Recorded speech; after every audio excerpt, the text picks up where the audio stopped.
Ladies and gentlemen, hello, good evening, and welcome to a, well, not so special this week, Tuesday night edition of Black Twitch League. I am your host, Aulz. I am joined on the desk this evening by InDefiance, who I believe this is your first time on the casting desk this season with us. Welcome to the Uh, I party. th I think I actually casted one other series. So it might seem like that. I think it was just the day that you weren't here. Ah, well, Yes. And I believe it looks like so Iron Chef seem to have what, two E-subs, it looks like? They lost one for an E-sub and they lost And another that's for because of the reschedule. reschedule, yes. Right. So Iron Chefs, for the duration of this series, will only have 3 bans, including only one in the first round. That means a lot Mhm. of priority picks going over to the side of the Ducks, who are going to be their opponent this evening. Yeah, I don't know too much about the Ducks. I do know that they are one of the top of the table teams for sure.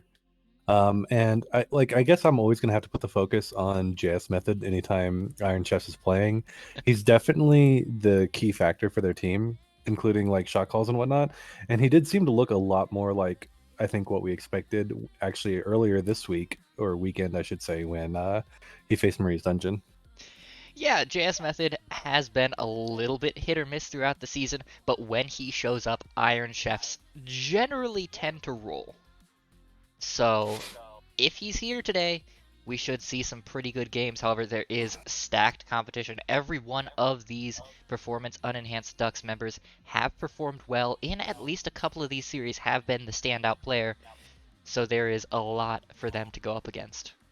I have to admit, I'm a little bit surprised seeing the Janna come in instead of the Yumi. I'm just used to seeing the Yumi Sivir.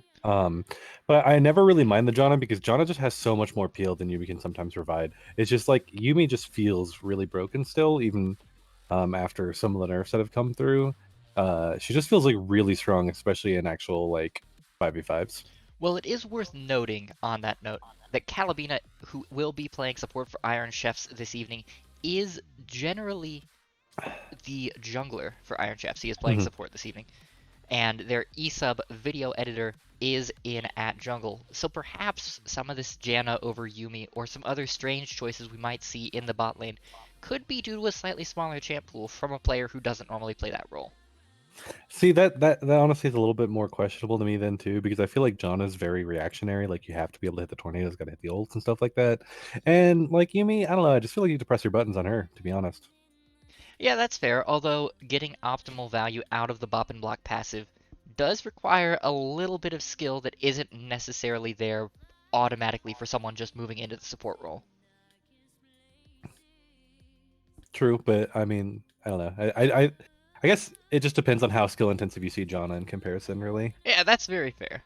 But Janna, not the only champion on the map. We're seeing a lot of skill-intensive champions out That's true. of the Ducks right now. The Gangplank has been a mainstay for Captain Holden throughout the season. Landrin looking to style on the Akali. The Aphelios even coming out. So this is the Ducks saying, we think we can either style on you, or we can afford to throw a game and still take this series. Honestly, though, I still like their team comp because it kind of has some late game insurance, and then with the glass coming in as well, they've got a lot. I think they can deal really well with basically the hard engage that you from the Sivir and the Kled, because they've got the Maokai ult, they have the Renata Glass as well as like the Gangplank going in. I think that's why I don't really care for the Janna pick too much, but then again, we could see it really pay dividends against the Akali itself. That is very fair. The Janna as well could do a good job of helping to defend the Victor, especially here. The Sivir at least has a little bit of move speed, has the spell shield, but a well-timed Monsoon to keep an Akali out, to maybe push a Gangplank back just enough to give the Victor time for the Gravity Well, Hmm. could save JS Method here if he thinks, oh, I'm Masters, I can play aggressive. I guess that's why I'm a little confused about Iron Chef's comp. I guess it comes down to a lot of subs and a lot of comfort because it seems like thematically they kind of want to do like almost two different things. Um, Meanwhile, like I feel like even though you can do different things on the side of performance enhanced ducks, I feel like generally it's like it's like objective securing comp while they do have the skill matchups as well, like having the Gangplank, having the Aphelios. Those are both like monstrously late game champions. And when you have like a Kali just running around like with the Maokai causing havoc in like the backline, it just kind of allows Gangplank and Aphelios to do whatever they want. We are getting a notification from our production staff that we were slightly incorrect. Video Editor is not an emergency sub. He has been a listed sub for a few weeks for the side of Iron Chefs. However, this is their third rescheduled match of the season, so that's why they lost the second ban here. Oh, okay. And I now see that Video Editor is his name. I was like, oh, cool, they have a Video Editor. But I guess regardless, that is true. I think honestly, if I was Iron Chefs, I'd be willing to play towards top side early while just letting the bottom side kind of like farm. I think it's going to be a little difficult to get onto the Aphelio and Renata if Renata makes sure to save her Q for the Lee Sin engage in general. And I would be trying to abuse like the early game in the Gangplank while trying not to let the Akali get ahead. Is that something that you think Lee Sin is well qualified to do there with the Gangplank? Since he doesn't have any CC, he's not going to get hurt by the oranges that remove scurvy. You think that Lee Sin's going to be more comfortable hurting the Gangplank early? I think that the Kled and the Lee Sin in general just have so much burst damage and so much pick potential on the Gangplank that it really just depends on the lane state.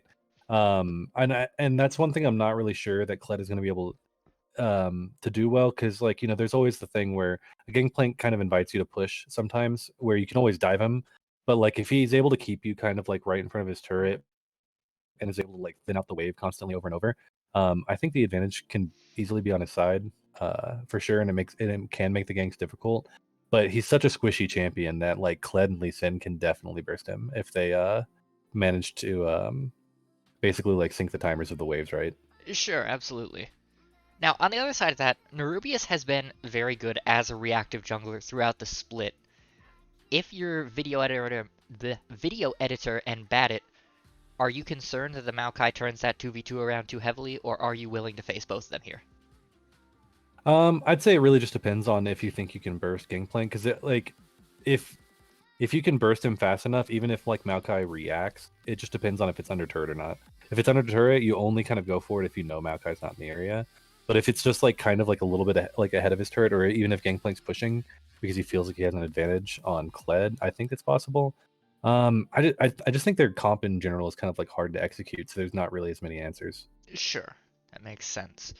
Anything else that draws your eye here that you think we need to keep an eye out for as we head onto the Rift? Or do you Um, think you've covered most of it here? I think I've kind of covered most of it. Alrighty. Well, we are going to head to a quick break here as we load onto the Rift. However, we will get a prediction up soon, so go ahead and spend those channel points. Tell us what you think out in the Twitch audience. Is Iron Chefs going to take home the first game, or will Performance Unenhanced Ducks show that maybe they're slipping a little bit something else into that duck feed? We'll have the answers here, but we want to hear what you think, so get those votes in, and we'll be back in just a couple of minutes. Don't go anywhere.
one.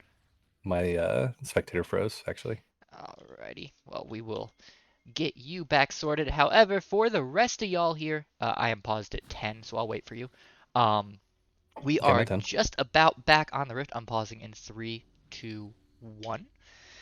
The teams are loaded in and are about to start spreading out onto the map. Looks like we're getting some pings down from the side of the Ducks.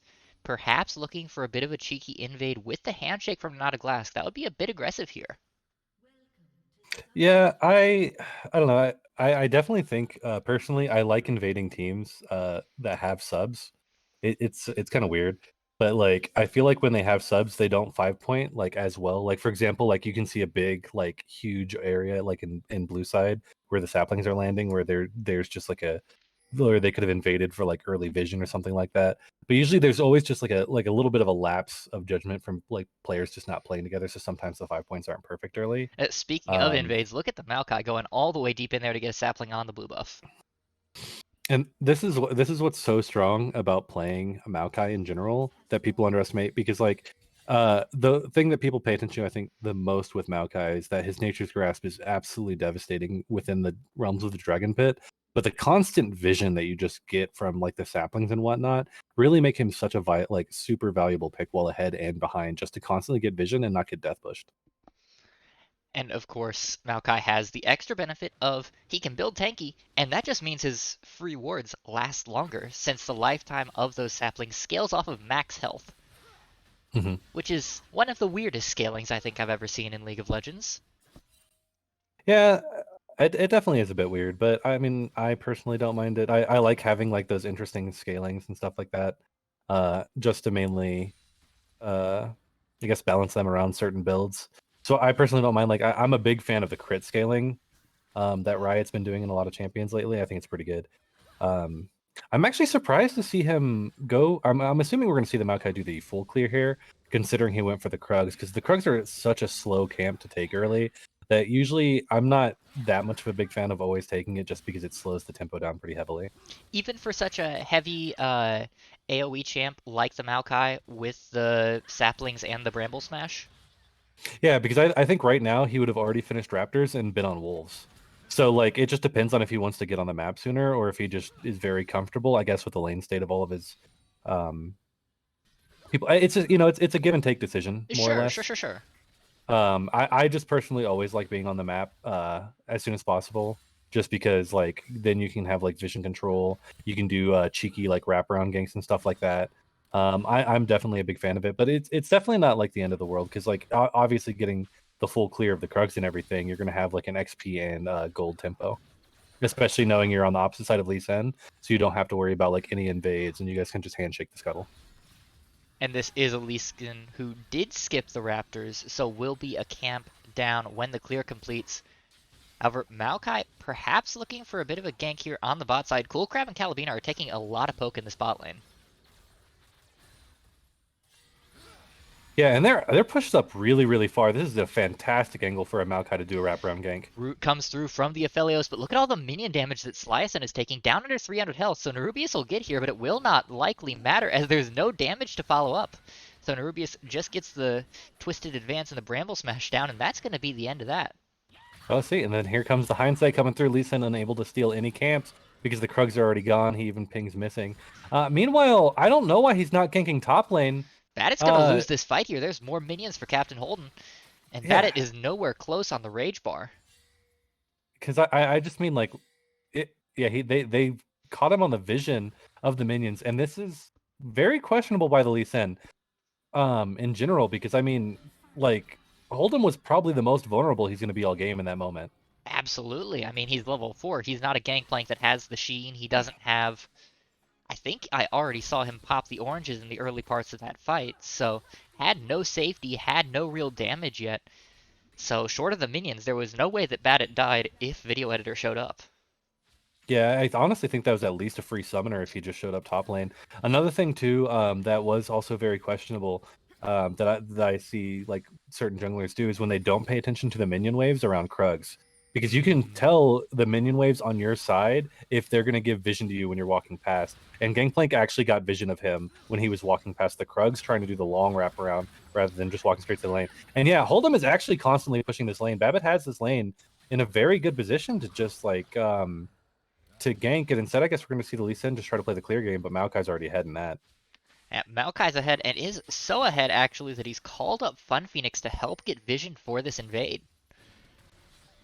Yeah, I almost wouldn't be surprised if they try to catch Lee Sin sleeping over here at his Raptors, especially because he's just kind of checking things right now. But they might just go ahead and take it.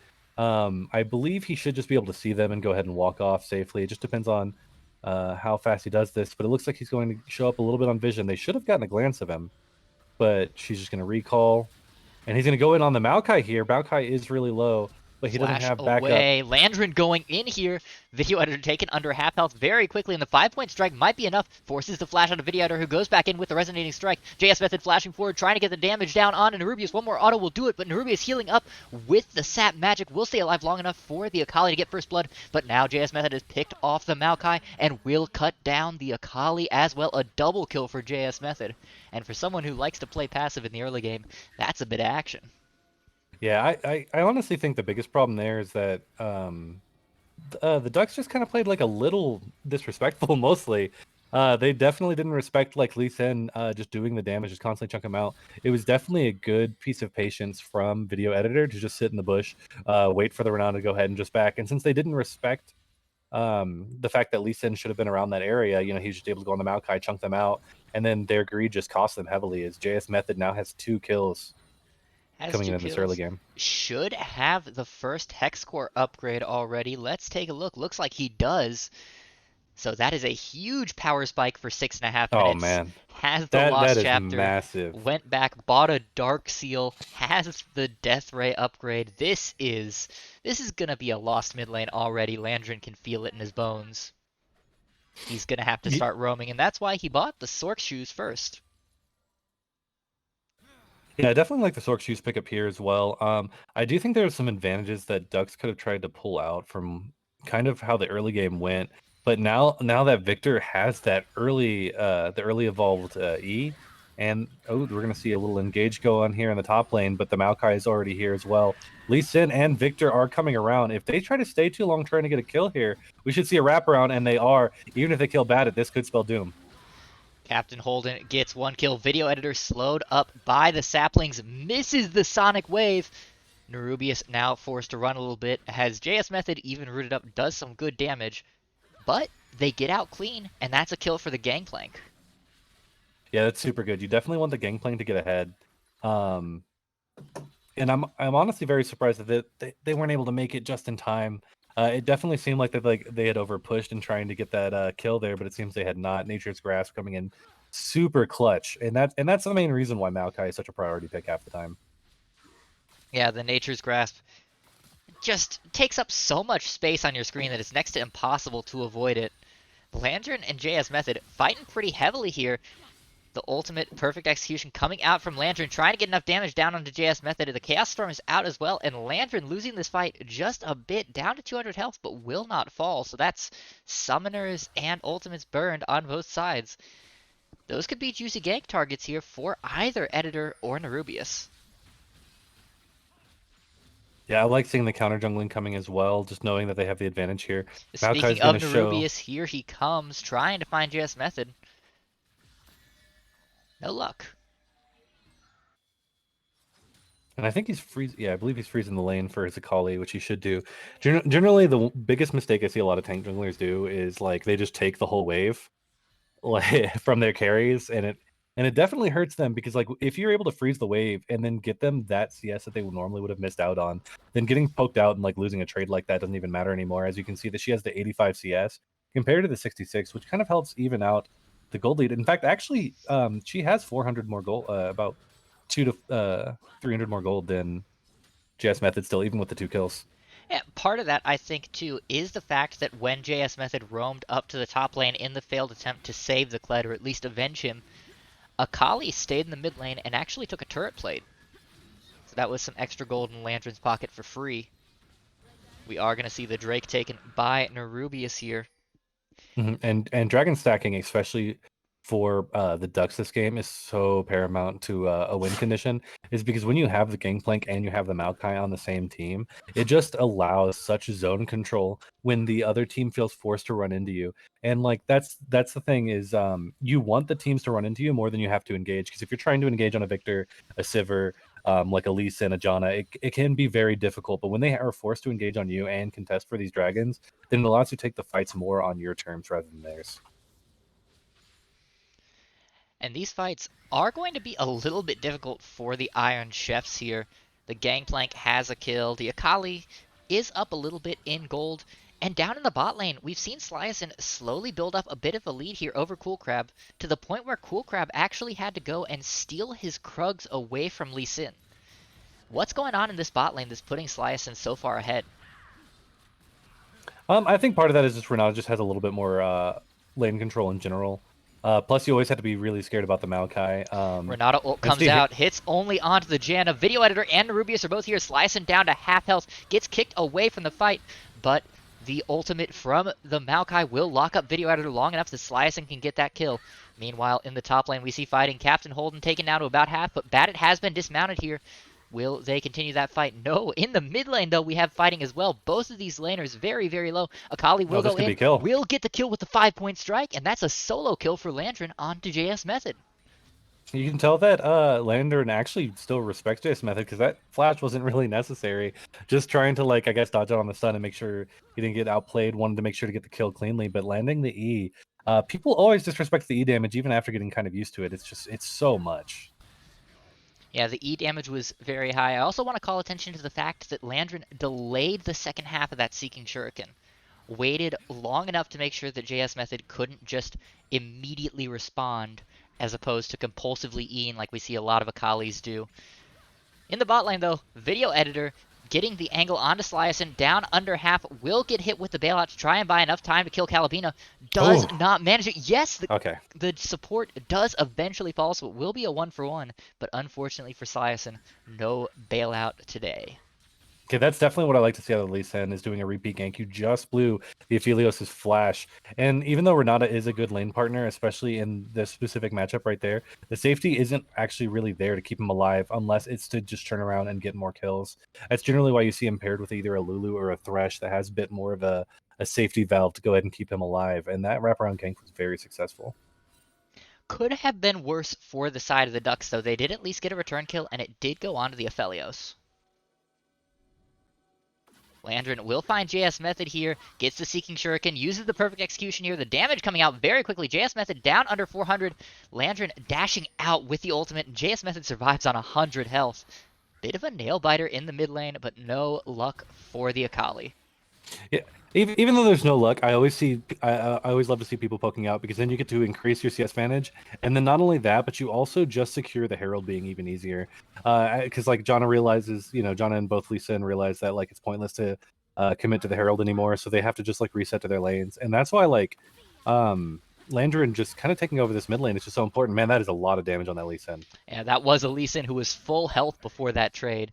Had to use the Dragon Kick just to stay alive. And that's an important cooldown that won't be here for the next fight the video editor wants to pick. Speaking of fights, Fun Phoenix has been sitting in this river bush for a little bit. And the ultimate not quite gonna hit. JS Method says, sure, I'll step forward, I'll kill your Akali, and I'll make you cry too. Okay, so I'm gonna go back to the whole disrespect notion I was talking about earlier. That it seems like they have. I understand that you were definitely completely outplaying like JS Method, and okay, just Speaking of as well. disrespect, And Badit may be in a bit of a pickle here, getting hit by the Bramble Smash. Badit forced to flash over the wall. Video Editor has joined the fray, will get over with the Blast Cone. However, here comes the Nature's Grasp, will hit onto the Lee Sin as Captain Holden with the Cannon Barrage over the top. Does find a bit more damage onto Video Editor, but he is alone as Nerubius has turned on to JS Method. JS Method will get picked off by Landrin here, stands still and accepts his fate. However, the Kled, who was the original target, did eventually get away. yeah, the thing that's so unfortunate about that is like if they had just kind of disengaged without JS Method trying to salvage it, they would have probably been able to contest this dragon, especially with Nature's Grasp down. But instead, they're gonna have this Herald be able to have the free push mid, getting another kill onto that Akali as well. Both of the members 3-2, except you definitely can feel the pressure that the Akali can output a little bit more than the Victor right now, even though he's trying to get his scaling going. Kled ult comes down onto Captain Holden, trying to punish him for taking this turret down to a quarter health. However, Landrin, freed to roam, finds Cool Crab, and there's not much that Sivir can do when faced with a 3-2 Akali. Yeah, especially if the Janna is roaming a little bit too much, trying to get a little bit more control for the dragon. You have to really stay with your AD carry when the Akali is this huge. And with the fully completed Proto Belt, there is a lot of mobility. So Calavina, even if they were there in the bot lane, would have had to be very fast on the fingers to protect the Sivir there. Video Editor is looking for a steal, gets hit by the Seeking Shuriken over the wall, and that'll be enough to scare him away. So no Drake steal, second of the game for Nerubius. Honestly, at this point, Landrin could just ward in front of me and I would be scared away from this Akali. He is absolutely massive, and I think the focal point of this game. However, he's not the only member of PUDs who are ahead right now. The Gangplank has a kill, the Aphelios has a couple of kills. So even if Landrin falls, there's a bunch of supporting cast members that Iron Chefs have to be concerned about. How do they deal with that here? How do they kind of balance their fear of Akali with their safety against everyone else? It's going to be really difficult because that's the thing that makes their comp, in my opinion, shine right now, is especially since the Akali got this far ahead.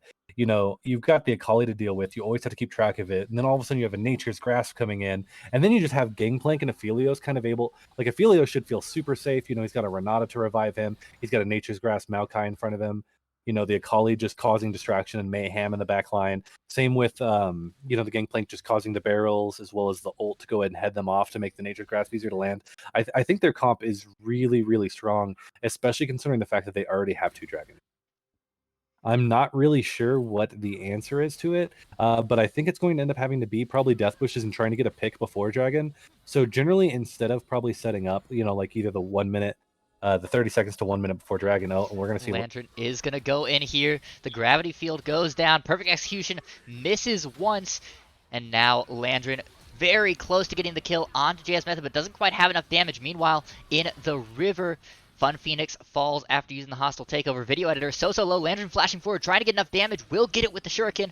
The Janna is rooted up. Can Rubius get the angle on the Nature's Grasp? The Monsoon comes down just to try and save herself, but it is too little, too late. Badit joins the fight very, very late. Landrin is low, but Twisted Advance keeps the Akali safe for just a couple of seconds more. Sliason continuing to put the damage out as this Aphelios, but it's just Nerubius and Sliason left. The Gangplank is only now joining the fight, but Sliason, look at the damage he's doing. Kled is remounted. Can he find enough onto the Aphelios? Looks like the answer is going to be no, as Captain Holden keeps his ADC alive, and that is a very extended fight that, if I counted right, ended up being a 4-for-2 in favor of the Ducks. See, and that's one of those things that makes this game really difficult, is stuff like that is exactly what Iron Chefs want, is they want a bit more chaos. They want to try to get those picks, because when you get those picks, it allows you to actually kind of like even the odds, especially with what I see as kind of like a draft difference as well.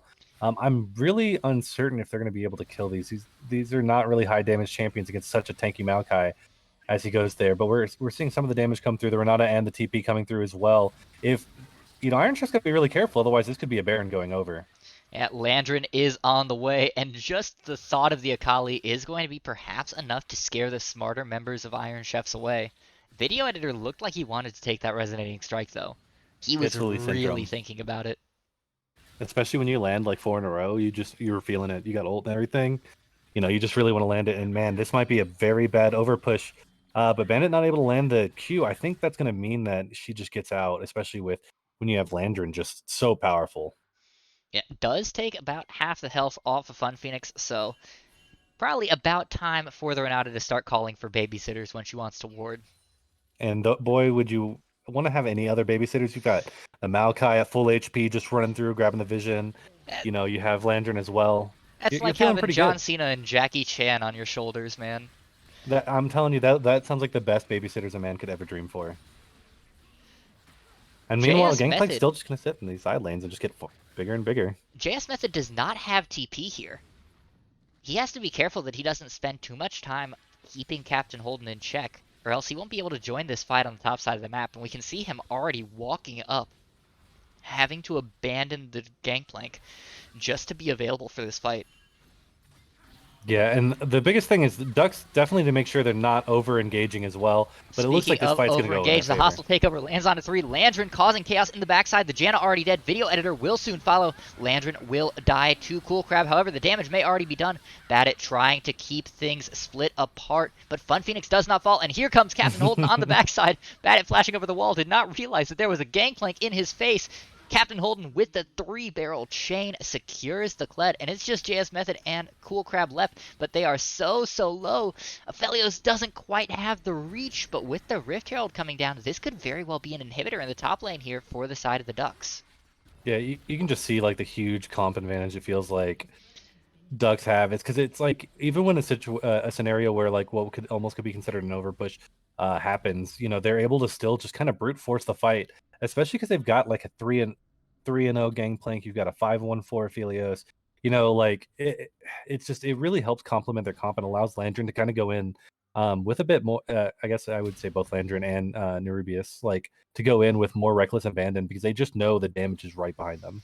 Yeah, and there was absolutely no fear from Nerubius there. Started that fight with a twisted advance into 4 members of Iron Chefs. How much confidence do you have to have in your team to follow up properly to do that? Teleport coming in from Badit. Landrin trying to zone away JS Method. The Drake already down to half. Can Video Editor get in onto it? Looks like he's going to go through. Forced to dash away. Here comes the Nature's Grasp over the top as Badit is separating the rest of this performance unenhanced Ducks team, but it doesn't matter. Nerubius gets a smite. Video Editor now in trouble as well in the middle of 5. Nerubius is going to fall, but it will be at the cost of the Lee Sin. And here comes Sliason dashing forward with that Gale Force. Picks up 1. JS Method very low. Cool Crab also low. Does manage to dodge away the hostile takeover, but it will not matter as Captain Holden starting to do some serious damage with 2 fully completed items. JS Method will survive, but it may not matter as he's just going to have to watch his mid inhibitor fall here. Yeah, I think that this just goes to show how like integral like the Maokai is to this comp because like man, once that Nature's Grasp started landing on people, you could tell how split all of a sudden everyone was. And then not only that, but he was able to sit there and secure the dragon as well. His team was able to zero out the Zed, still catch out the Lee Sin trying to secure the dragon and then that leaves them at soul point and more kills. With getting the inhibitor following that, it's so difficult to deal with their comp. And you gotta give credit where credit is due. Badit did exactly what he needed. He separated Nerubius from every other member of the Ducks. Captain Holden, Landrin, Sliason, and Fun Phoenix were all pushed down to the bot lane out of that river, but it didn't matter because the rest of Iron Chefs couldn't cut through the Maokai. Oh man, I love this build by GP because personally, like the thing is, like your barrels don't really matter if you don't crit. So you just literally grab the collector and then as many crit cloaks as possible. So that way you just get like a nice sheen proc, probably crit barrel on someone. And like when you've already got the damage of Landrin and the Aphelios following behind it, it's just oh man, it's gonna be so hard to deal with them. Can we get confirmation here? Currently sitting at 65% crit chance with his items. That's a pretty good odds. Oh yeah, and then it allows the IE build to be even better, just because you need the full 60 to get the value of it.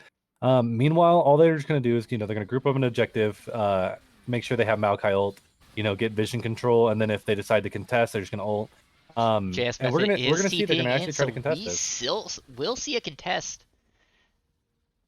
Well, that's going to be the end of it. Shirelia's makes sure that the Ducks cannot be engaged upon.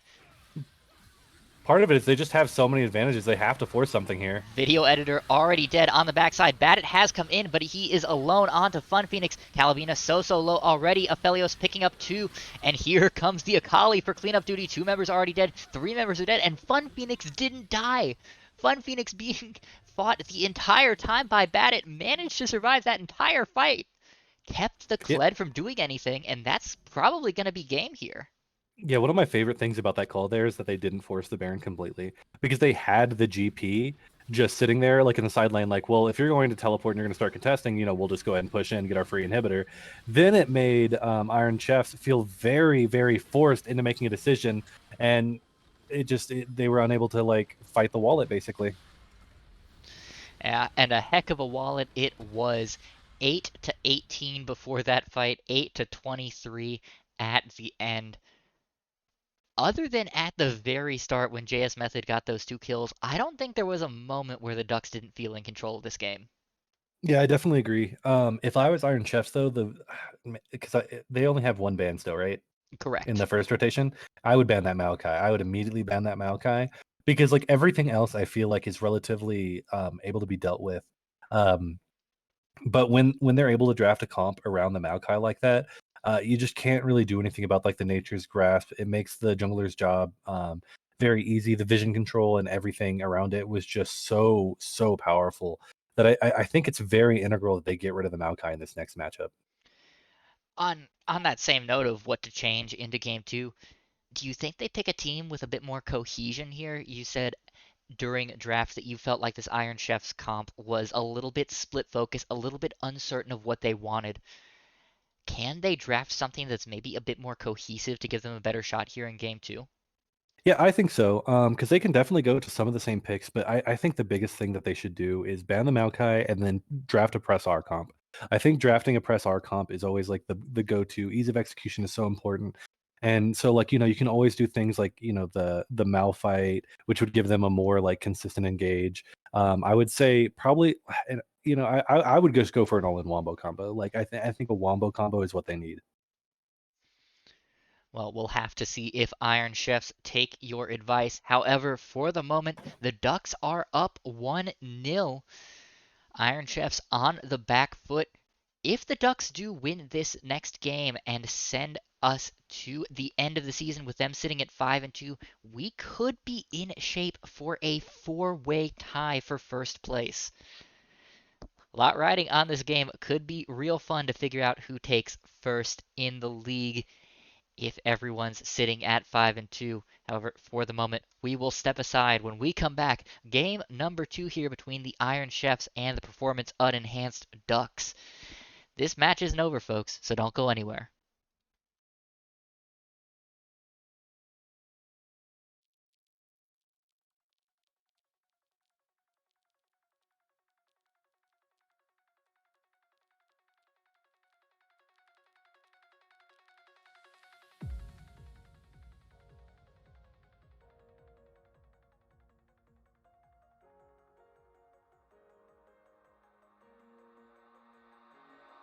I feel like I fought all my life for this.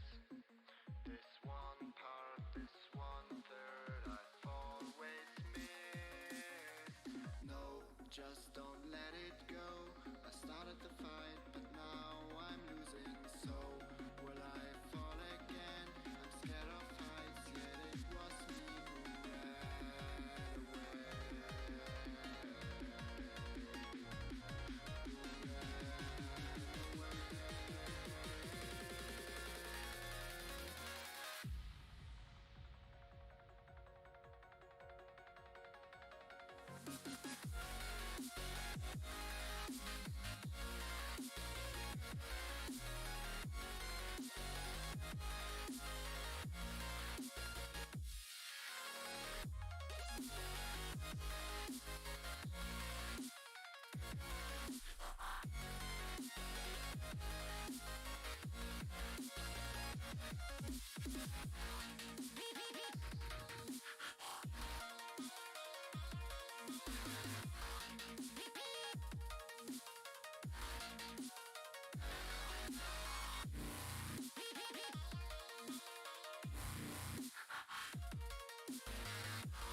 Oh, I can't forgive, can't forget myself.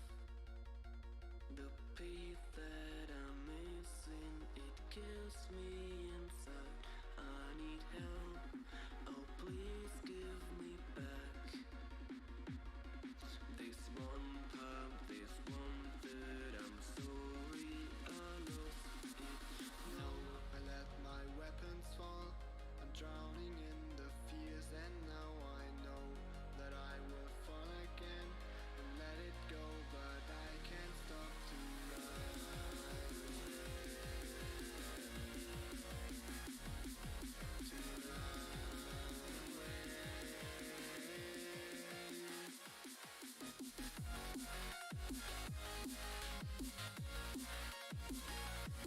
Ladies and gentlemen, welcome back to game number 2 here between the Performance Unenhanced Ducks and the Iron Chefs. The Ducks flying through bans here, wanting to go ahead and get us back onto the Rift, taking 2 champs away from JS Method that he has loved to play, and taking the Shen away from Badit. That's a lot of arrows out of this arsenal for the Iron Chefs. And they Yeah, choose to ban the Ivern. I don't get it. I don't get it, man. I understand like the hubris of not banning certain champions that people are really strong on, but if you just ban one tree, he's gonna pick the other. I guess it's maybe because they got the Kayn counter pick. I do think Kayn is actually pretty good in the Maokai or just in general. He's definitely an annoying champion to deal with. But it does seem like they are indexing into the late game here. Yeah, the Kassadin for JS Method, even harder to get rolling early than the Victor. Because with the Victor, at least once you get to that first Hex Core upgrade, you get the Death Ray. You start to deal damage. But Kassadin, it feels like, really needs to get to at least Ultimate level 2 or 3 before he starts pumping. Yeah, I think that the biggest thing then is, to me at least, the focus should be on like a bit of the counter jungle to getting the bot lane ahead, especially when you got a Kassadin in the mid lane, but also making sure the Kassadin is able to stay alive and consistent without being ganked too much. So definitely the bottom half of the map should be the focus here, and we're going to see pretty much almost the same comp just come through for Ducks. Just go ahead and option to take the Victor. Yeah, taking the Victor away from JS Method. He has been seen on the Victor, the Tryndamere, and the Annie all season, so the Kassadin will be a completely new look for him. Scion for Badit, we have seen before, has been solid on it, is solid on all of the Mega Tanks, but is it enough to stand up to Holden's Gangplank? I definitely don't know if it's enough to stand up to the Gangplank. I don't really expect it to be in general, but I do think later it's going to have a lot more value than the Kled did. Even though the Kled almost zeroed people out often late game, I just feel like the Scion ult into the Q can be a little bit more impactful. You're definitely harder to, I feel like, to ignore in general, and just having like that form of like harder engage for your team is definitely going to help. Yeah, You should see 80 carry bans. yeah, all the 80 carries being taken off the table. And with this 80 carry pool being pinched, and with the need for Iron Chefs to focus on the bot lane, what do you expect to see here in picks 4 and 5 for the side of the Chefs? I mean, I could definitely see Iron Chefs opting to go ahead and just take away the Aphelios, because I have a feeling that they're definitely looking to just take the Aphelios Renata bot lane again, because why not, on the side of Ducks. So I would like to see an Aphelios takeaway, maybe followed up with like a Thresh just to give him the Lantern, or a Lulu, for example, another easy to play champion. Zillion could also be an option. In general, I would generally like to see something like the Aphelios Thresh, because those are two things that have so much setup for like the Kayn to come in, for the Kassadin to come in. I would basically like to see picks that really set up Crab in the spot lane. I'm They're really hoping s- this is the Aphelios pick. they're If it's like a sitting Sivir pick, hard on this pick. like I would like a Varus pick. I'm surprised they're still sitting on the 80 carry pick, but a Nautilus can help set up. It also kind of leans towards. I'm almost expecting them to go for the Kaisa. A Kaisa, could we see a Callista coming out here perhaps for them? That does tend to pair well with the Nautilus as well. Mm-hmm. So we are going to see the Kaisa here, I believe. I think that they're going ahead and just trying to pick this as a takeaway in general, especially because Aphelios also feels kind of bad in the Nautilus, especially if you keep getting caught. Then you don't have like a solution to get him off of you. I'm very curious to what they'll pair this. Okay, still the Renata. Yeah, the Renata for Fun Phoenix worked quite well. Had a couple of hostile takeovers that really mattered. Had a couple that really didn't, but did exactly enough to keep this Performance Unenhanced Ducks team above water. And I wouldn't be surprised to see we're going to see Nyla here, which is Really? very That's spicy. interesting. I don't know if I like it just because she's such a short range, like into your face focused 80 carry. I don't think that's really what Iron Chefs needed here. Yeah, And I don't know if you want to be low range into Victor and a Maokai into a Gangplank with a Renata Glass trying to ult you as well. the only thing I can say about it is it does fit with the rest of the very aggressive, very brawly style that Iron Chefs has picked with the Kassadin, the Kayn, the Scion, the Nautilus, who are all already going to be up there. There's not going to be a bunch of peel for any ADC, so might as well have an ADC that's going to be in the middle of it anyway, right? I could see that, but I feel like almost at that point you'd almost want to go the Samira, possibly. But then again, that could also just be seen as too dangerous of a pick if you can't start getting ahead. Um, Although I guess that like Blade the Whirl is a great counter to the hostile takeover. it is. I think part of it is just because like Nyla is such a weird champion.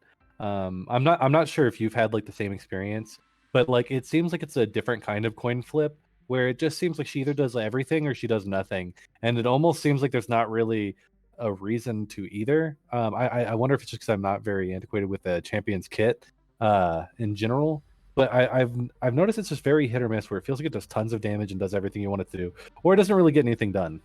It's new Yasuo syndrome, right? The enemy Yasuo always goes 10-0 and deletes everyone on the map in a blink of an eye. Your Yasuo is 0-10 and can't even kill caster minions without dying. Mhm. But I do believe Crab is such a good is a really good player. So I I definitely don't dislike it. I just think that especially with like I guess like the Maokai and like I guess the threat that they have is like getting in closer is just a very dangerous prospect. But I do think if they pilot it well, there's just so much like random skirmish stuff. There's a lot of things to keep track on the side of our staffs. Absolutely. The problem though, and you've alluded to it here, is that since Iron Chefs all want to go in, it makes it incredibly easy for the Ducks to execute on what they have. Because the barrels have a very defined space they need to be in. The gravity field, the Chaos Storm knows exactly where it needs to be. The Nature's Grasp will be very easy for the Maokai to line up since Iron Chefs doesn't have a choice but to come directly at the Ducks. Renata Glask with the hostile takeover exactly the same, knows exactly where she has to aim it. So for the Ducks, I, it almost feels like it's, oh, the fight's starting? Throw everything and we'll just win by default. See, I do agree, but I this is one thing I do really like about their comp at least is like it is that for example like of course Scion can ignore all kinds of spells and anything going his way when he's ulting through because it doesn't matter, he's unstoppable, he's going to get at least where he wants to go depending on user error. But then also Kassadin and Kayn can also come through such wild angles that it's not necessarily as important as like in other games like the previous game where they kind of always had to funnel in because Casson can just come over Dragon Wall, he can come over from behind them, he can definitely find like these flank and unique angles to go into the back line along with his Kayn and maybe even the Nyla as well. So I do think that they did draft around it a bit, and I do like this draft a lot better than their previous. Those are some very fair points that could make it possible for Iron Chefs to sidestep the issues that could be present in their draft, and that's a lot of words to say that it'll all come down to how well they can execute. We've given And our opinions though, and we'd like to I hear. think you Go agree ahead. with me though that sorry about that, I didn't mean to interrupt you. No, you're good. But basically you always favor ease of execution, right? Absolutely. So you pretty much probably favor the Duck side, right? Because it's got such a thematic. You can already see it. We've watched it play out the previous game, and there are a lot of ifs about Iron Chefs, and they do have things to deal with it.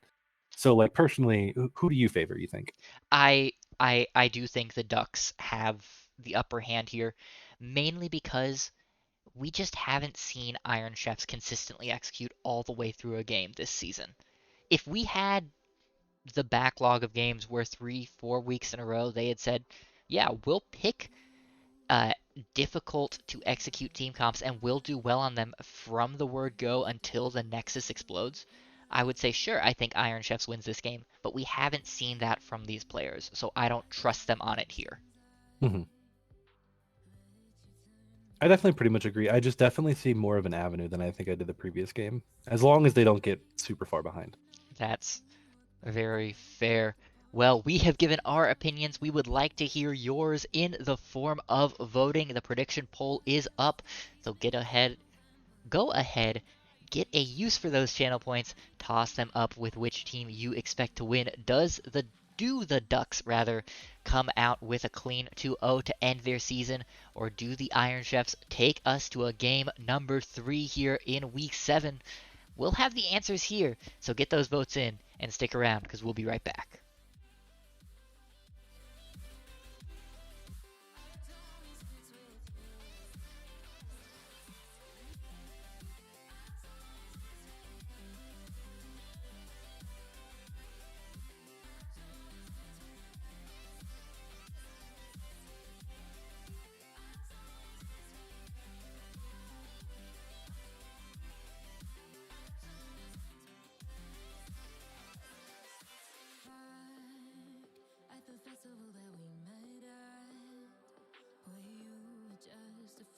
in a crowd, and now I can't imagine me with anybody else.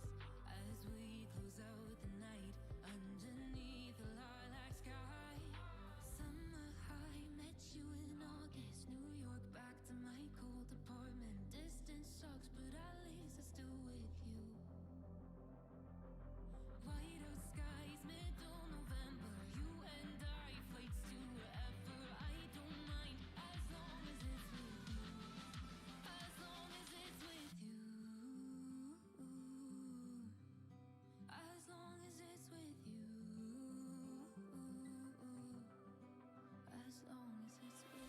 with you. Summer high, met you in August, New York, back to my cold apartment. Distance sucks, but at least it's still with you. White out skies, middle November, you and I, flights to wherever. I don't mind as long as it's with you. New Year's Eve, 300 miles, counting down. Next year will be close. I will wait as long as it's for you.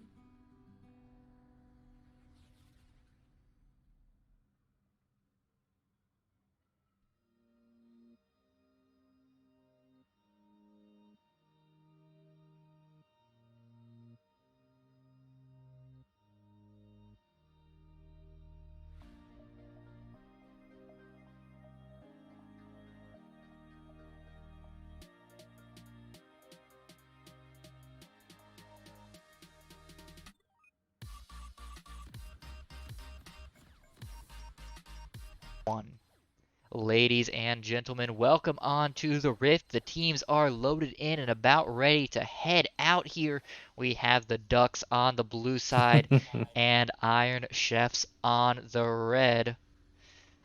Looks like we are going to get some flame towards Cool Crab, the only member of the Iron Chefs to take a skin here. Is that the kind of activity that gets you kicked off a team here, Defiance? I don't know, because I feel like I have a really high win rate whenever my team is Team Foreskin. So Uh, you know, hey, look. We're on Twitch, okay? hey, we're a Maybe mature rephrase channel. that. No, we're a mature channel. You have to hit an OK button so I can Okay, make those jokes. I can make those jokes. okay. It's all good. It's good. We're Gucci. Team. Well, Honestly, ironically, I feel like I've almost won every single one of those games. I don't know why. that's fair. So I guess it's team like there's 4 of them don't have it though. So I guess it's not the same thing. Team no But foreskin. yeah, it's team circumcised, I guess. All right. Let's just derail this early game because I mean we figured this game's gonna go late anyway, so let's go ahead and just like derail it now. Yeah, it's a Gangplank into a Scion. It's a Victor into a Cassidon. Most we might see is some fun in the bot lane, but outside of that, this will be a slow game for us here to get started. Are we going to see full clears from both these junglers, do you think? It's really hard to say because I definitely think we're gonna see it from the Maokai. He did it last game. I'd be very surprised if he doesn't do it again. Yeah, he's already going to the Krugs. As is the Kayn. Yep, and so I think we're just gonna see it from the Kayn as well. It's like it's always hard to tell what a Kayn's gonna do because the Kayn can do anything that he wants to do. Because he could totally have walked up to Krugs and then just went to blue and then just try to take his blue and his whole top half. I honestly think that would have been really good because it would have definitely thrown Nervius like behind like by a lot. Because like the wraparound from Kayn, he could have basically went red, blue Grump, went back up, Krugs full cleared, and then that would have left Maokai 2 camps behind. So personally, I think that would have been a go-to and a very Landing on the ill-advised Calabina. hook. Calabina under 200 health, does slice and have the damage. No, but that still puts this Nautilus way behind. Yeah, even if you can land the hook and you think that some aggression can happen from it, you have to respect level 2. Level 2 is the most volatile thing in bot lane. Yeah, and Slice and Fun Phoenix got that a good couple seconds before Nautilus and Cool Crab did. There was a nice window for them to get that damage down. Yeah, I think mostly this game is Speaking gonna be of finding really another slow. handshake comes through. Oh, Calabina gets ignited. Slicen is going to dash forward, trying to get the last auto attack, and does. First blood going to the Kaisa. And we making me said eat that my the bot words. lane would be the only lane that would be any fun, and that's one way to have some fun. Oh yeah, it's just one of those things, especially when like that happens early. You have to respect them. A nice deep ward, able to find out the Kane gank. Sion definitely has to play this a little safe, but the problem is I've definitely seen him push up pretty often. I don't think he's going to back up at all here for the Kane for the wraparound. But the Doesn't have any minion wards should spot either. the Maokai. The barrel chain doesn't connect, and it looks like that's going to be the end of it all for Nerubius, choosing to back away and go for the Scuttle Crab split here. JS Method is pretty pushed in and is a pre-6 Kassadin. Is he vulnerable here, do you think? I would expect not, because he was playing towards the bot side. He had the ward on the bot side. They had just bought the Maokai. I would hope that JS Method there wouldn't be vulnerable. I think it's just one of those, the wave just crashed and it was rebouncing, so he's like playing that way. So Looks he's like we are definitely going to see a gank here, though. should be able to Going walk down in the away. mid lane, JS Method will walk towards Video Editor, but Nerubius continuing the chase. Twisted Advance not available for another 5 seconds, so that will be the end of that. And honestly, I'd even consider that a win as Iron Chefs, just because. Oh, we're gonna see an engage go on here. Yeah, Calabina putting some good damage down onto Sliacin, but Cool Crab did not attack Sliacin once there. And with no damage Yeah, coming out from the Nyla, there's no chance of Sliacin going down. I think just knowing you're also down the ignite and everything, and with what happened earlier, you're really focused on the farm. And we're seeing the Scion play really aggressive here. He may be playing aggressive, but Captain Holden already has the Sheen. And with how much damage that Gangplank is putting out, Scion has to be careful that he doesn't fall into kill pressure range. And I do like ganks like this, especially when you know that Kassadin can potentially have a freeze. I'm not sure if he's going for it though. I believe he is. Yeah, he is. Is that you just kind of try to chunk out the enemy, because that way it forces him to like recall. It makes the freeze like easier to achieve. And then he's going to go ahead and just start up the dragon itself. I always like this on junglers that you feel comfortable taking the dragon with personally, because like you just kind of test the enemy team, right? Like if they walk up or if they ward, then you just walk away from the dragon. You know what I mean? You don't have to force it. But if they're going to give it to you for free, it really helps your scaling and your timing. Yeah, and it doesn't look like this one is going to be contested at all. Nobody from the side of the Ducks is anywhere close to this Drake.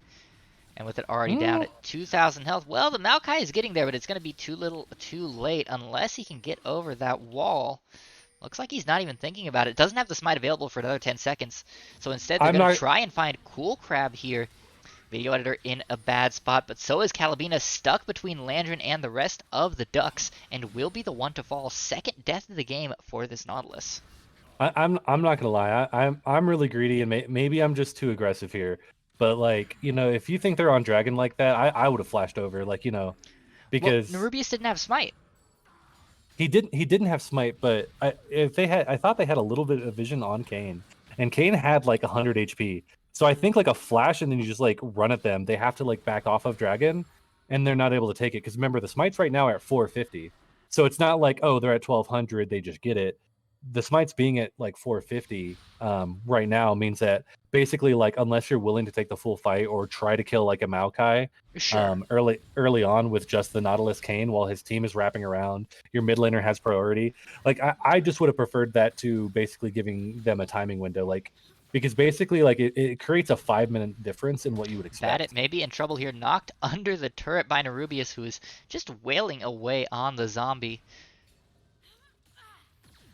But Scion, maybe a little bit tankier than I give him credit for. I have not played Scion in a long time, although he is one of my higher mastery champions. Oh yeah, Sion is always super tanky, and there's not going to be a lot of damage out in this Oh, early Fun game. Phoenix does get the handshake here. Calabina very low and will get hit with the last proc of that passive. Falling in a bit of a weird fight there over the jungle wall. Yeah, honestly, that is such a weird fight that just basically happened. Speaking But of man, weird this fights, Landrin being engaged on here gets the stun onto two members. Nerubius flashing forward to get the oh twisted advance. Video editor and JS Method are so low, but JS Method flashing forward to get the Rift Walk onto Landrin will secure that kill. Nerubius cannot get the Bramble Smash, but it will not matter as the chickens kill JS Method and the kill goes to Landrin. Now Nerubius deep under the turret will get hit up with the cane ult to stay alive, and video editor very low was the Maokai, but walking away, so no kills for either jungler there. honestly, I'm not really quite sure what the game plan for these teams are at the moment. They're kind of just fighting in general. So I thought that we weren't going to see like a lot of action coming into this game, but apparently both teams not really wanting to give up any kind of early game pressure at all, regardless of how they scale. Which is kind of leading to quite a few kills going the side of Ducks.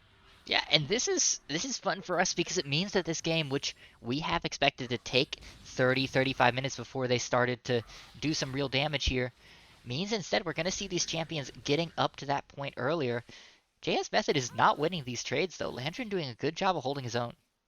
Mm-hmm. And I mean, it's definitely good for sure that he's not winning these trades because, like, man, if Kassadin's like already just like winning trades in the mid lane, it can Just get really scary, just turn off your especially PC, with the game's constant over. freezes. It just you're at that point you're like, I don't know, somebody come gank this man. Speaking of ganks, three members converging on the bot lane of the Ducks. Will go over the wall, will get spotted out by Fun Phoenix. However, the handshake does not connect. The ultimate will land onto the Nyla and onto Video Editor. Will that be enough to zone away? Looks like the answer is going to be yes. Video Editor still does not have form, so happy to get those orbs and walk away. Yeah, I'm kind of surprised that Nyla wasn't in more of a position to kind of engage because even with the ult, she does have cleanse to just try to kind of burst her out. But I guess like especially when you don't know where the Maokai is and you don't know where the rest of their team is due to like the defensive pink wards of Ducks, you're just not willing to really blow summoners if it can put you in a precarious position. Sure, absolutely. And Sliason still had the ultimate, still had the exhaust, so there were a lot of defensive tools still available for the side of the Ducks. Speaking of defensive tools, Calabina is sitting on a ward and does not appear to realize, meaning that Sliason can play very defensive and be perfectly happy. Yeah, but I mean, like sometimes it's Nautilus, you just kind of You're happy to vibe. you just yeah, you're vibing anyway. You're like if you walk up, cool. If you don't, cool. Especially because Silent is definitely playing like as if there wasn't a ward there until that W. I think then it became a little obvious as he decides to leave the bush. But Nautilus is one of those champions that it's kind of weird. I always feel like he's still a good support, but the problem is like, man, once he gets behind, he just dies a lot as a champion. Speaking of dying a lot, Nerubius here has the Nature's Grasp. Oh The hook will no. come in, but that might be another death for Calabina, who gets hit with the passive from Sliason. Sliason going in onto the Nautilus. Meanwhile, Fun Phoenix and Nerubius going in onto Cool Crab, who uses the Oh ultimate and no. cancels out Sliason's ultimate. It will not matter, though. The damage is done. Nyla is dead, as is the Nautilus going over to Landrin. 3-1-0 for the victor, 3-0-1 for the Kaisa. And if you're Iron Chefs, are you starting to get at all concerned by the tempo of this game? Yeah, definitely for sure. And this is where taking that early dragon was so integral though, because like by slowing them down, they don't have like the pace towards soul that they could have, more or less. And because it's still three more both of you guys are two more dragons till soul point, and they were able to also trade it for Herald as well. Gonna immediately pop at top with the Scion. I don't agree with that. Yeah, that's a At lot of that gold onto a champ who doesn't necessarily use the gold very well. Badit is actually going to die for this as Captain Holden just takes him out here. One more Q will do it. And there goes Badit. The Rift Herald did take that turret down to one plate. But all that gold goes onto the Scion, who's still down 600. Yeah, personally, if you wanted to really drop it top or whatever, I would have sent Kassadin top to just at least get the plates, to at least just get gold in this pocket, anything to get JS Method ahead. Instead, the Herald going to the top laner, immediately being dropped, to then give like a little nice bounty of gold, like just a bag of gold to the Gangplank, as he then gets like plates of his own. It's Yeah, just very questionable. teleport forced out as well, so Badit using a lot of resources there just to get a little bit of gold and close the gap a fraction. The gold gap overall is still 3,000. That is a significant amount in favor of the Ducks right now. And not only, but if you look at the scoreboard itself, the gold is exactly where you want it. You have a 1-0-3 Gangplank, you have a 3-1 Victor, you have a 3-0-1 Kaisa. And like you just kind of wanted to make sure to scale into this game, but you almost feel like they were just that Iron Chefs were just trying to do too much early instead of just trying to survive the early game. Yeah, and a lot of that falls onto Calabina, who, as you said, the Nautilus is either a menace or a minion. And right now, at 0-4, has not had a hook that hasn't led to serious pain for the Nautilus. Definitely feeling more minion than monster. Yeah, I definitely agree. And that's why, especially as like a sub, I generally wouldn't want to try to put them into those positions. Not that Nautilus is hard. It's just, some matchups just end up being like this in general. It's why I like having the Enchanter thing, because then like the AD carry has a little bit more of a micro control over it. I'm not going to foresee this going too far in the way of Scion. I'm pretty sure worst case scenario, Captain Hold'em can just walk away. Unstoppable Onslaught coming out from the Scion. Here comes the Cannon Barrage, and Badit is going to be in trouble here, is going to fall to one last auto attack. So Captain Holden, another solo kill in the top lane, now 2-0-3 alongside a 30 CS lead. JS Method trying to find the angle on the Lantern. The flash forward for the Twisted Advance by Nerubius. JS Method down under 100 health, and Lantern with the last auto attack on a killing spree now. This is just disaster every which way for the side of the Chefs. Captain Holden may finally fall here to Video Editor, but that is a small victory, it feels like, considering how the rest of the map is dominoing right now. Speaking of dominoing, Maokai and Victor trying to find Cool Crab and Calabina, who are so low here. The Twisted Advance will come through. The Cleanse forced out. The ultimate will keep Cool Crab alive, but Calabina, 5th death of the game. I think he's seen more gray than color this game. I definitely agree. Definitely missing out on a few cones of vision. It's just, man, this game has gotten so out of hand for Iron Chefs. Is there a route back? Through the power of God and anime, anything is possible. Well, the power of God, anime, and JS Method, who's trying to chase down Sliason. But at 1 and 2, still does not have his mythic completed. JS Method doesn't really deal damage yet. Yeah, it's one of those things that it's difficult to say. But I think with how far behind they're getting, we should see bounties, I think, coming in hopefully shortly for the side of Iron Chefs. Because this gold lead is just absolutely getting out of hand. And if that's the case, if Cassidy, he hits level 11, and if the Ducks over-aggress on a team fight at Dragon, which I think is highly possible, we could see JS Method just sneak out like 1 to 2 kills, maybe both on the Victor and the Kaisa, and that'll be so much gold. Calabina gets hooked up again, taking so much damage here, and forces the flash out to avoid dying. JS Method also has to use everything to avoid Lantern, who is bullying the Cassidon, and with that should be a Drake secured here for the side of the Ducks in 20 seconds. Video Editor getting slowed up by the gravity field. Lantern trying to chase him down. The top turret will fall, so Holden no longer has that to protect him. Actually, Badit's doing a decent amount of damage right now. Yeah, but with the corrupting potion, with the with the orange as well, I just feel like eventually there would just be so much just attrition given to the Scion. I think he'd just be able to probably either kill him again or just walk away if he wants to. He hasn't really had to flash away too much this game at all, so that's still up as well. And man, it's just going to be so difficult for Iron Chefs to get back into this game. Calabina almost has to not ward at this point, just existing in the same sphere as these members of the Ducks. Goes in onto Fun Phoenix. It's just Nerubius here. The Cannon Barrage comes out, as does the ultimate from the Renata onto all three. Video Editor is the first to fall. Cool Crab gets flashed away from by Fun Phoenix. Sliason is very, very low, but still has not fallen. And Nerubius gets bailed out as the Nautilus falls once again. Nerubius might actually survive this fight. No, finally falls, but it's still going to be a 4-for-1 here unless Badit can clean something up with the Death Form. Looks like the answer is going to be no. My God. How many auto attacks canceled was that there? Felt like at least 4. Yeah, it was kind of like this weird minion block type thing, but as well, I think that just made it feel even worse. Maybe also clicking on both of the champions at a time. It's hard to say because also attack moving could have definitely triggered between both of the different champions. I'm not I'm not really sure what the win con is. I think the win con is maybe steal Baron, or maybe Ducks get so many dragons and they haven't destroyed your base yet, so you can like coin flip Elder. Have I told you about the most ridiculous comeback win I've ever seen, Defiance? I mean, you might as well go ahead and tell me so that way I can find out what the second most Yeah, ridiculous comeback is, because this is starting to shape up to be the most ridiculous yeah. if it comes true. So I had the fortune of casting a game that went to 75 minutes. This game included, from the losing team, or from the team that looked like they were going to lose, 2 Baron steals, 3 Drake steals to manage Soul, 2 Elder steals, and then finally a backdoor to end the game. Video editor looking for the steal here on the Rift Herald will not manage it and dies for his sins. Fun Phoenix picking up the Rift Herald here.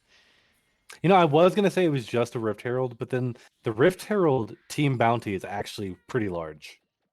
Yeah, sitting at 600. That would be a lot of gold in favor of Iron Chefs. Calabine is going to die again here. Just, you can't walk forward at this point. Not worth a whole lot of gold. Slice only got 100 and change out of it. But Captain Holden may be in trouble here. Doesn't have the oranges. Down under 400 health. Flashing away from the decimating smash. Bat it down to about half. Can Captain Holden turn this around? Bat it down under 1,000. The flash forward. The E misses, and Captain Holden actually above Bat it in health now. One more barrel will do it, and Captain Holden gets the kill. JS Method is going to fall as well. Sliacin and Nerubius fighting the entirety of Iron Chefs on their own and winning.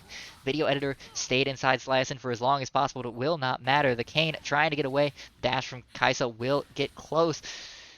But that spinning slash over the wall buys more space for Video Editor, who will not get out because he meets a Captain Holden in the bush. One more Q will do it. Captain Holden now 5, 1, and 6 ends that fight with a bang. Honestly, I just think the most powerful member of Iron Chefs is the Fountain at this point. I don't know that you're wrong, my friend, but that feels a little bit toxic. Well, I mean, it's like the gold lead. It's not even talking about player wise. It's like, is it 13? No, 12,500 gold right now. It's so big I can't even do the math anymore. That's what I mean. It's like, honestly, I think that there's a world where they could try to 5-man Holden and he could just barrel right and kill all 5. Like, currently has a 3,500 gold lead over Badit. That is an entire item. That is horrifying. Yeah, even with the parley, that's horrifying. Yeah, with his at 20 minutes, he has the Trinity. He has 3 crit cloaks. He has Collector, and then he's still sitting on about 1,400 gold in his pocket. So it will not be long until he has enough to transform one of those crit cloaks into an Infinity Edge. And at that point, I feel like the game is even more over than it's already over. Yeah, somehow.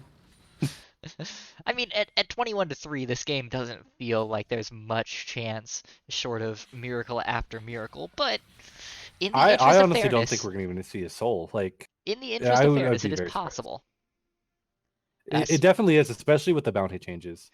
Speaking of Soul, Drake will be up in 15 seconds, and I would go for Baron. I would go for, like, honestly, if I was Iron Chefs right now, they should not be going towards Dragon at all. Like, 100, like, look, they're on Scion, they're going for this Dragon. Like, they should have just all been on Baron, and then, like, that would have been a fat gold bounty. It would have also prevented the Baron from going over for about, like, 7 or so minutes as well.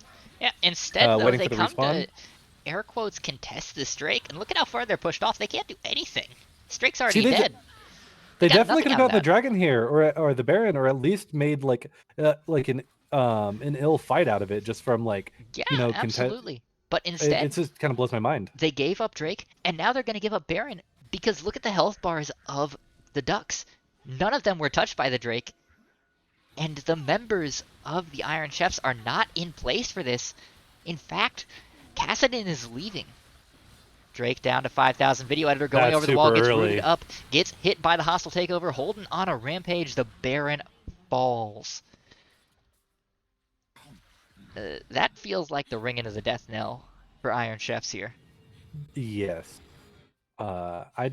Especially because, like, what makes it even worse too is that at this point they're not even really able to force out the summoners. at all from the side of performance enhanced ducks. And then so they can just go ahead and 1-3-1 this if they want to. I have a feeling they're probably just either going to run down mid, 1v5 or at least 4-1. Because I definitely think just probably ending it as 5 right now is probably the best bet. You definitely just don't want games to go any longer than they have to, especially when you have like a 14,000 gold lead. At that point, you probably should just end the game. It does look like they're going to go for a 1-4 at the moment. I definitely agree with that because why not just go and leave the Scion? Because Scion seems very content to just never group. Yeah, Oh, and at this point, it doesn't matter. What's he gonna do? Ult into the back of you? Sure, your backliners can tank that and still kill him besides. Meanwhile, in the I top don't lane, think JS Lantern, Method can do this. yeah, Lantern is going to win this fight and win this fight hard. The mid inhibitor is going to fall with next to no response from the side of Iron Chefs. Captain Holden pushing up so aggressively. All that this side of the Chefs can do is back away and cry. And with Lantern pushing in this top wave, the Ducks are just going to rotate up. They're going to take that inhibitor too. And at some point, the Chefs need to take a stand here. Otherwise, the Nexus is going to fall, and they're just going to be saving their spells for next game. Yep, looks like it's going to be now. They're all going to try to go in, but I That it foresee the already wallet down to kind of half. just smacking That them. it will fall. Video editor very low himself. JS Method on the backside can't even kill Fun Phoenix. Cool Crab flashing in with the ultimate, also failing to kill the support. And Captain Holden running the table. Sliason 8-0-5 is legendary. And with just the Kassadin and the Nautilus left to watch the Nexus fall, this series is as good as over. Cool Crab has already seen the writing on the wall. JS Method goes in trying to find Fun Phoenix, but the bailout keeps her alive. The Nautilus largest gold falls gap I've as ever well, seen. and there goes the Nexus. A Yeah, winning this clean game 27-3, 2-0. 17,000 gold lead at the end of this game. Good grief. You almost have to feel bad for the Chefs there, because that was a drubbing. Yeah, it definitely goes to show when you're aiming too much for a late game, like these are just kind of the things that can happen because you don't have as many like levers to go ahead and like try to bring things back into your side, but they just needed to play a much slower game and then try to trade objectives a little bit more like they did early on, where like Dragon was being taken, so they took the Herald and stuff like that, and looked for picks. Instead, Ducks just play like a really clean game. Yeah, absolutely clean from top to bottom. Speaking of top, though, Captain Holden, 22,911 damage over 24 minutes. Followed pretty closely by Sliason. The highest member of the Iron Chefs was Battit with a mere 11,008. JS Method and the Cool Crab didn't even break 10,000. And that's the difference right there. When your carries can't do damage, how can your team win? They just don't, especially when like the player you're kind of hinging on everything. Like all he can do that game is kind of like, like press side lanes. That's where I think the strategy kind of falls apart. Is like the player you're very dependent on, the player you're trying to play around. He's just praying for 16. He's not going to be able to really like help, bring the fights around basically to where you're going to need them. And God, I don't even know who to give the MVP because if like just especially after game two. Yeah, I mean, every member of the Ducks played so incredibly cleanly. I gotta say, I think I have to give it to Nerubius here. I think that we just saw so much value out of the Nature's Grasps, out of the Twisted Advances, doing his job to get into fights, lock down the members that needed to be kept into place. And there were multiple times where the Maokai flashed forward, Twisted Advance, and then immediately turned around and Bramble smashed the most important member right back into the waiting arms of Holden and Sliason. And I Yeah, think I it was definitely plays like that that just controlled the game for the Ducks here. Yeah, I definitely agree, but I also God, I also really liked the mid laner from the Ducks constantly just basically out pressuring JS Method from the get go, being able to like solo kill him a bunch in the mid lane as well. It's such a team win, but we can go and go with the jungler team win. Either the jungle or support should probably get the shout out. Alrighty, we will reach out to them and see if they're willing to talk with us. While we're waiting to see if they're willing to chat, let's talk about what we're going to see over the next few days. We have a few more makeup games each night this week, and over the weekend we will have our gauntlet which will be 4 games back to back to back. The 8th place team facing off against 7th place, the winner facing off against 6th, facing off against 5th, facing off against 4th, and the winner of that will go into our 4-team playoff to determine the winner of BTL Season 13. That being said, we are going to be joined by Nerubius here on the desk, and perhaps Landrin as well, who has decided to join them. So we'll get both of them in That's here fine to with me. chat with us. Big team win right there. Yeah, congratulations to the Ducks and to both of y'all playing out of your mind. Landrin, Nerubius, congratulations on a clean 2-0 over the Iron Chefs. How did it feel? Thank you so much. Well, we're simply, on a good day, you can't prove me otherwise. We're the best, League of Legends team in North America because, we won and we didn't lose. So that's a 1-0 for that day. It's impossible to say. I mean, could we have taken an SKT, an international team? I don't know. I literally don't know. Don't have the data. Hey, if our coach lets you draft Lee Sin, maybe.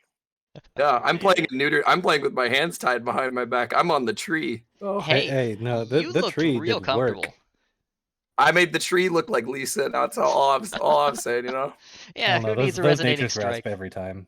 Yeah. I mean, I do that with any champion. You put me on a shielding champion, I'll make that champion look schmoovin'. How did you feel about the Ivern bans? They ban Ivern because our team are like absolute draft wizards and warlocks. And so when we go and play like scrims and we go and play previously in this league, everybody knows that we can whip out the most bizarro crap. And Ivern may or may not be, one of those lethal weapons hiding in our coats. See, as lethal as it is, you'd think after game 1 and the constant just nature grasp and like the pressure you're outputting on the Maokai that maybe just forcing you guys to have a different look would have been like the go-to. But instead, I guess they just let you have it again and you showed them why they shouldn't. I mean, this might be revealing our hand a little bit too much, but like I feel like no one can take us late. Like in this league, I don't see enough players moving together and harmoniously in fights as we do. Like as soon as the game gets past 35 minutes, I mean, we're just in our element. It's not to say that we'll lose, like, our weak spot, our Achilles is early, but like you want to stop us, don't try and fight us, in a late game comp. Like Cassidy needs help, right? Like I thought that was a bit questionable, but like even if you guys say you're fantastic late, that was what was it? Like when did you guys end the game? Was it 24 minutes and 23 seconds. Yeah, so how often do you guys win in 23 minutes with a 17,000 gold lead?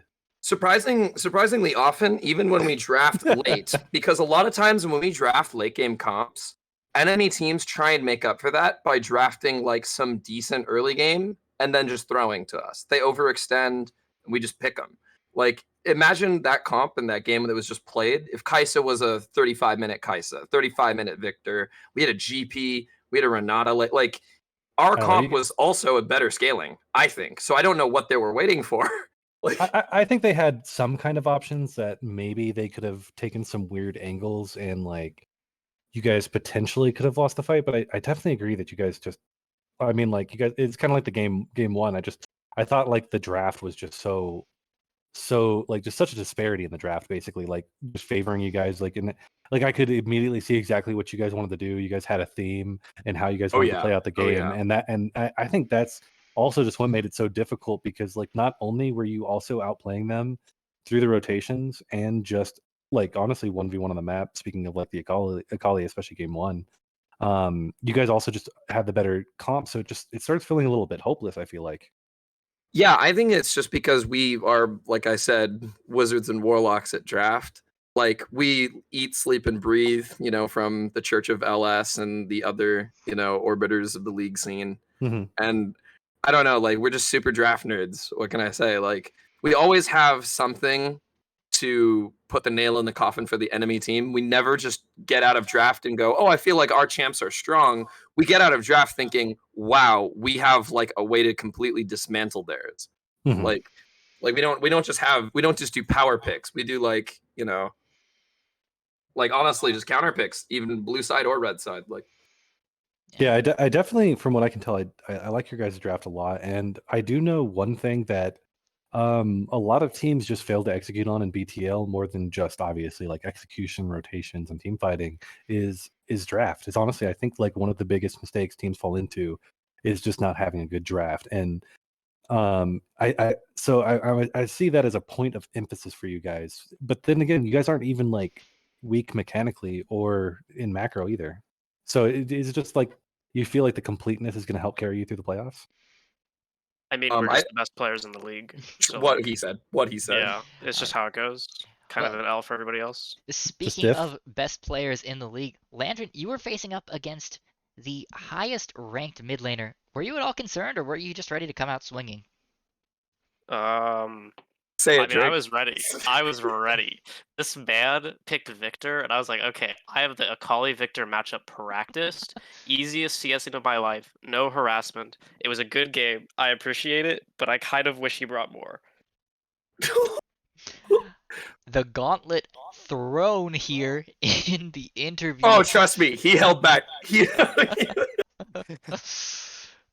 I Ooh, think boy. that a common mistake of really high elo players at these kind of tournaments is they look at the rank and they underestimate, and they start to, you know, kind of go a little bit mindless, a little bit spaced out. They just kind of play the game, but we got to play proactive to win games. It's just how it goes. And And y'all honestly, certainly stepped up and did that. winning a solo queue game is completely different from a 5v5 game in general.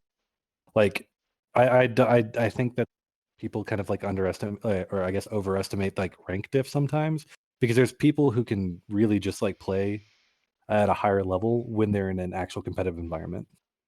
I mean, I think the big mistake is when you have a high elo player on your team and that person gets like the main character syndrome and you put them on a farming carry. Like if you put them on a farming carry, I think that's actually a waste of early game and mid game talent.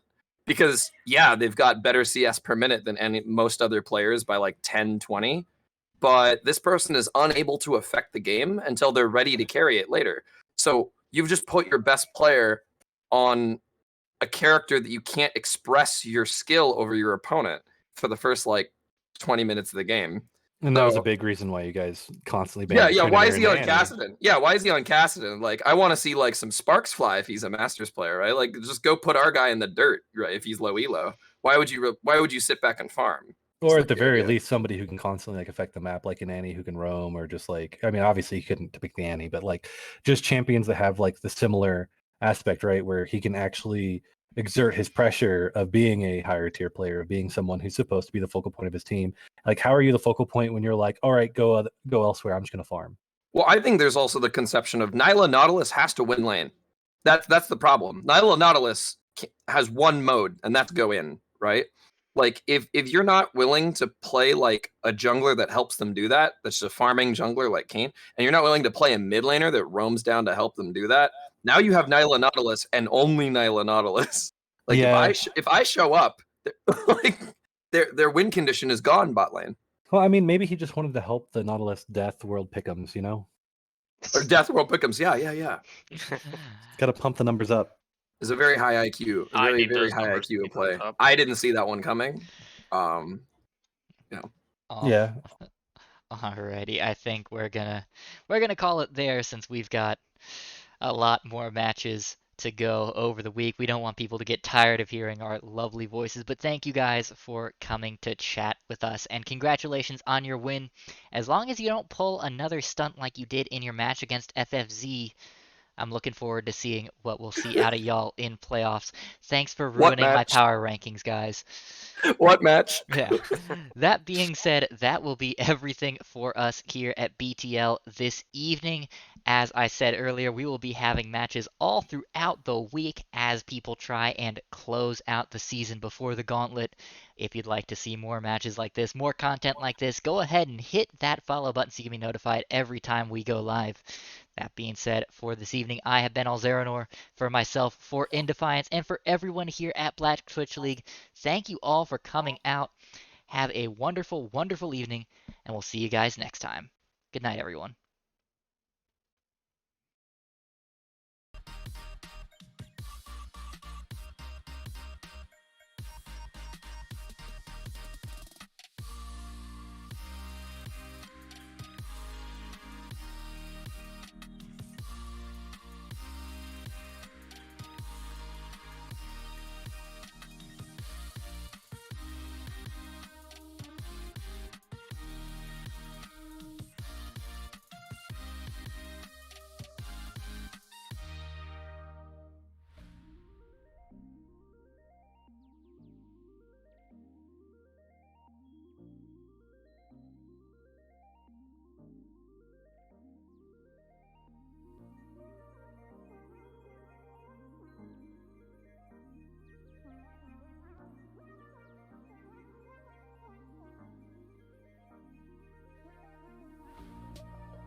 Let's take it slow. Where you go, I go too. And if you hit the bottom, I'm going down with you. Let's take it slow. Who cares where we gotta be? You know you'll have a good time wherever you're with me. Let's take it.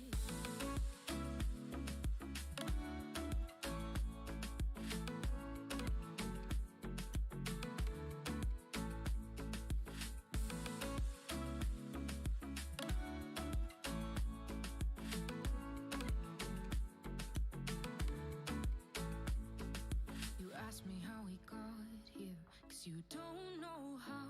You say we're taking on water, yeah, we're sinking now. You're looking all concerned, like we're gonna drown. But we both know how to swim, no worries, let's flow for now. Let's take it slow. Where you go, I go too. And if you hit the bottom, I'm going down with you. Let's take it slow. Who cares where we gotta be? You know you'll have a good time wherever you're with me. Let's take it.